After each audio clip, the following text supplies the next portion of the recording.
Break બાદ ફરી એક વખત સ્વાગત છે આપનું કોમોડિટી બજારમાં અને હવે આપણે એગ્રી કોમોડિટીઝ અંગે ચર્ચા કરીશું. એગ્રી કોમોડિટીઝ અંગે ચર્ચા કરવા આપણી સાથે ટ્રેડ બુલ સિક્યોરિટીઝના ભાવિક પટેલ જોડાયા છે. ભાવિકજી, આપનું સ્વાગત છે CNBC બજાર પર. મસાલા પેક સાથે શરૂઆત કરીએ.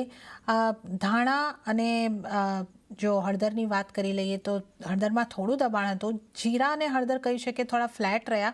ધાણામાં 5% દબાણ બન્યું છે. તો આજે મસાલા પેકને કઈ રીતે જોઈ રહ્યા છો આપ? મસાલા પેકમાં સૌથી પહેલા આપણે જીરાની વાત કરીએ તો જીરામાં થોડીક પોઝિટિવિટી સવારના દેખાઈ હતી અને એના પછી આપણે જોઈ રહ્યું કે પાછું થોડુંક પ્રોફિટ બુકિંગ આવ્યું છે. બટ ઓવરઓલ હજી પણ જીરામાં મને લાગે છે કે તેજી હજી પણ જોવા મળી શકે છે. એટલે સપ્ટેમ્બર કોન્ટ્રાક્ટમાં 20,100 સુધીની આપણને ઉપરની સાઈડ અપસાઇડ જોવા મળી શકે છે. તો 19,500ની આસપાસ જીરામાં બાય કરી શકાય છે 20,150ના ટાર્ગેટથી અને 19,200નો સ્ટોપ લોસ રાખવું જોઈએ. ધાણાની વાત કરીએ તો ધાણામાં આજે થોડુંક પ્રોફિટ બુકિંગ આવ્યું હતું, બટ હજી પણ ટ્રેન્ડ જોઈએ તો ઘણો જ પોઝિટિવ દેખાઈ રહ્યો છે. આઈ થિંક હજી પણ અહીંયાથી 8,050 સુધીનો લેવલ જોવા મળી શકે છે. એમાં બાય એન્ડ સ્ટ્રેટેજી રાખવી જોઈએ. જે 7,970ની આસપાસ સ્ટોપ લોસથી બાય કરી શકાય છે 8,050ના ટાર્ગેટથી. અને હળદરની વાત કરીએ તો હળદરમાં જો ફ્લેટિશ કામકાજ હતું તો હળદરમાં મને લાગે છે કે હજી પણ માર્કેટમાં થોડુંક સાઇડવેઝ જ રહેશે. હળદર કમ્પ્લીટલી એવોઇડ કરવું જોઈએ. જીરા અને ધાણા બેમાં બાય એન્ડ સ્ટ્રેટેજી રાખવી જોઈએ.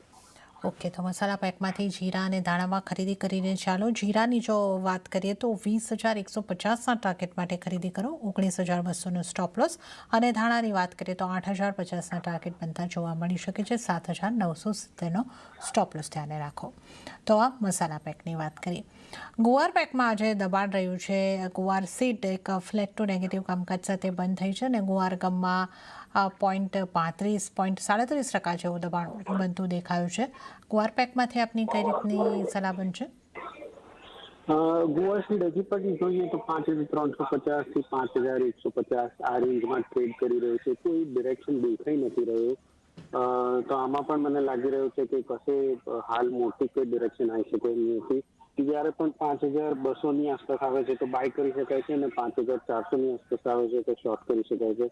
તો કાલના દિવસમાં 5,230ની આસપાસ આવે છે તો એકવાર બાય કરી શકાય છે 5,300ના ટાર્ગેટથી અને સ્ટોપ લોસ રાખી શકાય 5,190નો. અને ગમની વાત કરીએ તો ગમ પણ સેમ રીતે 10,000થી 9,500 જે છે એની રેન્જમાં ટ્રેડ કરી રહ્યો છે. તો ગમમાં પણ 9,670ની આસપાસ આવે છે તો બાય કરી શકાય 9,800ના ટાર્ગેટથી અને સ્ટોપ લોસ રાખી શકાય 9,600નો. હાલ સીડ અને ગમ બેવું લાગી રહ્યું છે કે સાઇડવેઝ જ રહેશે. કોઈ મોટી ડિરેક્શન દેખાઈ નથી રહી. ઓકે, સીડ અને ગમમાં ગુવાર સીડ એક સાઇડવેઝ રહી શકે છે. પણ જો કાલે ગુવાર સીડની અંદર 5,230ની આસપાસના લેવલ મળે તો 5,300 માટે તમે ખરીદી કરી શકો છો અને ગમ માટે 9,670ના લેવલ મળે તો 9,800 માટે ખરીદી કરીને ચાલી શકો છો. ત્યારે જ ભાવિકજી, આપનો આભાર. આપ અમારી સાથે જોડાયા અને એગ્રી કોમોડિટીઝ અંગે સલાહ આપી. આપનો આભાર. તો આ સાથે જ કોમોડિટી બજારમાં હાલ પૂરતું આટલું જ. હાલ મને આપશો રજા, પણ વધુ અપડેટ અને સમાચારો માટે આપ જોતા રહો CNBC બજાર. નમસ્કાર.